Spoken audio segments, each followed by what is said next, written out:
Okay, assalamu alaikum. One of you was wondering, when the jinn takes his shahada, where does he go and learn his religion?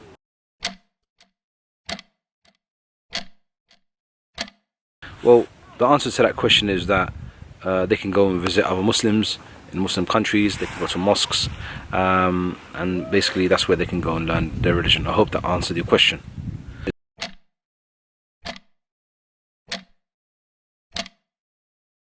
Okay, so this brother or sister who mentioned this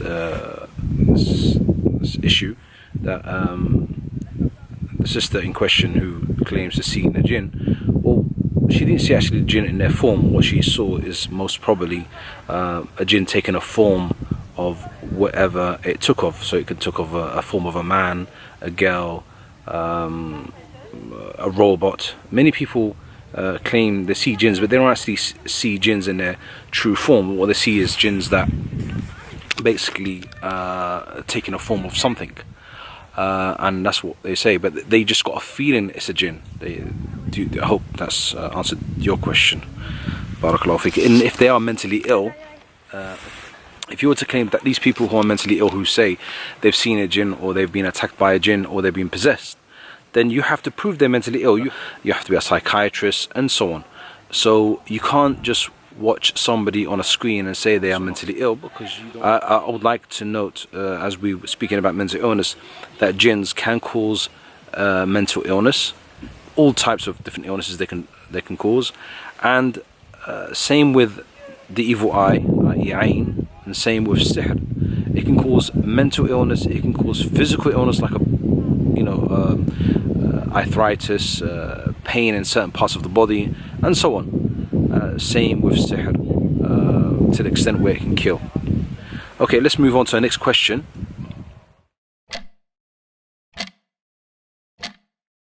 Muslims. Yes, my answer to that is that jinns will attack any people. They will attack Muslims, Christians, Jews, Hindus. It doesn't matter what religion you have, they will still attack you if you trespass their territory. If you harm one of them, they will attack you, they will harm you, they could even kill you, which is proven in the Sunnah of the Prophet ﷺ.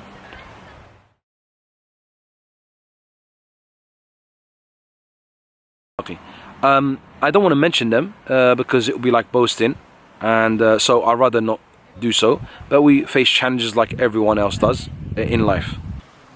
Okay, I advise the brother who asked this question about do jinns attack you and what challenge do you face doing so. I advise you not to look into this, ignore it, inshallah. As long as you do so, you would overcome all obstacles that you'll find. In the beginning, yes, when you're starting up, they will try to attack you and your family, people around you, just to push you away from it. They would even attack people with that have knowledge, so they can deter you from actually seeking this knowledge, so you do not combat this problem. Assalamu alaikum. Are psychological illnesses related to jinn? Like I mentioned, psychological illnesses are related to jinn possession. As I said earlier in another question, that jinns can attack you mentally. They can actually cause you mental illnesses, and they can cause all the mental illnesses that you see. Signs and symptoms are very, very similar, and it's very hard to distinguish between the two. The only time you can is by actually reading on the person and giving them a program, using, for instance, Ruqya water, Ruqya oil for a period of time, and then afterwards you can determine if this person was actually mentally ill or if they had actually jinn possession. But it's very hard, and you have to actually practice the program for a period of time before you see some changes. Please take note of that. I mean, if you have been diagnosed by a mental illness or a psychological illness like anxiety, and you've been given tablets to take them, if you do find that they do help, then by all means do take them. But it doesn't mean you can't do ruqya to yourself, or somebody can't perform ruqya to you. So look, concerning mental illness, okay, this is a controversial issue. This is a controversial issue again. So here's a guy here's a family, they've got a person who's actually afflicted, let's say, with a mental illness, and instead of taking them to a doctor, they keep them at home and cause a lot of problem in the home. They cause a lot of stress, a lot of anxiety, not the person who's suffering, but the people who are looking after him. A lot of anxiety, a lot of sadness, and they're looking after him, and they don't want to take him to a doctor, and they feel guilty to do so, and they believe that this person is possessed.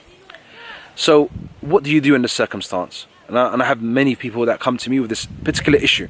What my advice is, look, you do ruqya, that's not a problem. Do ruqya. The first thing to do is do ruqya. It's not going to harm them. But then what you do after, straight away, you take them to a GP and you note to them at least what's going on.